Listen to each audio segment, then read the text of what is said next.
সাংবাদিক বন্ধুসকল আপোনালোকে জানে যে অহা কিছুদিনৰ ভিতৰতে শিৱলি বিধানসভা সমষ্টিৰ উপনিৰ্বাচন অনুষ্ঠিত হ'ব। এই উপনিৰ্বাচনত আমাৰ মিত্ৰজোঁটৰ হৈ UPPL দলে প্ৰতিদ্বন্দ্বিতা কৰিব। আজি আমি তিনিওটা দল ভাৰতীয় জনতা পাৰ্টি, UPPL আৰু অসম গণ পৰিষদৰ কৰ্মকৰ্তাসকল বহি নিৰ্বাচন সম্পৰ্কে কিছু আলোচনা কৰিলোঁ। আমি আশা কৰিছোঁ যে অক্টোবৰ মাহত বা নৱেম্বৰ মাহত এই নিৰ্বাচন অনুষ্ঠিত হ'ব। যেতিয়া ইলেকশ্যন কমিশ্যনে কৰে আমি যাতে সাজু হৈ থাকিব পাৰোঁ তাৰ বাবে মই আজি শিৱলিলৈকে বা আমাৰ চিৰাং জিলালৈ আহিছিলোঁ। একেধৰণে বঙাইগাঁৱতো ইলেকশ্যন অনুষ্ঠিত হ'ব।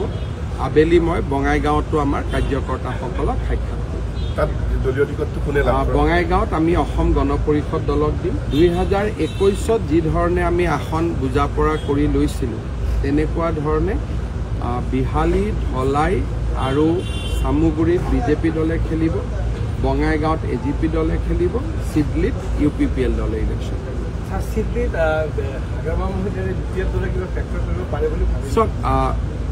মই ভাবোঁ যে লোকসভা নিৰ্বাচনৰ দৰে ইয়াতো তিনিকোণীয়া প্ৰতিদ্বন্দ্বিতা হ'ব। কিন্তু শিৱলি এইটো নতুন শিৱলি নহয়, পুৰণা শিৱলি। আৰু আমাৰ ইয়াতে ৰাইজৰ সমৰ্থন আমাৰ প্ৰতি ভাল। যোৱা আমি গোটেইকেইটা ইলেকশ্যনতে আমি দেখি আহিছোঁ। আৰু কোকৰাঝাৰত এইবাৰ জয়ন্ত বসুমতাৰীৰ যিটো বিজয় আছিল এইটো এটা ঐতিহাসিক বিজয় আছিলে।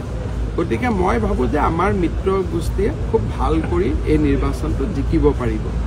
ইলেকশ্যন হ'লে বিৰোধী পক্ষইতো কিছু ভোট পাবই, সেইটোতো আৰু আমি না কৰিব নোৱাৰোঁ যে বেলতটো খালি যাব বুলি। কিন্তু আমি খুব ভাল এটা বিজয় লাভ কৰিব পাৰিম বুলি আমি ভাবোঁ।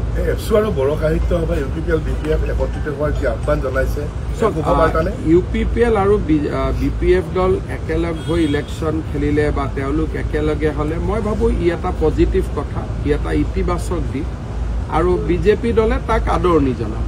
আৰু BJP দলৰ এই ক্ষেত্ৰত যিটো ৰিয়েকশ্যন হ'ব এইটো পজিটিভ থাকিব, ইতিবাচক থাকিব। কিন্তু এই আলোচনাত BJP কোনো মধ্যস্থতাৰ ভূমিকা নাই।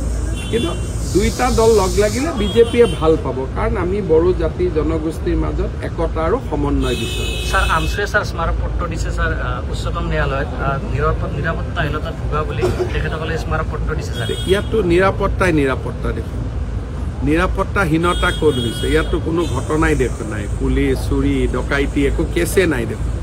সোণাপুৰৰ উচ্ছেদৰ পিছতে দিছে। সোণাপুৰৰ উচ্ছেদটোতো জনজাতীয় বেল্টৰ কথা, তাৰ লগততো নিৰাপত্তাৰ কোনো কথা হোৱা নাই। আমাৰতো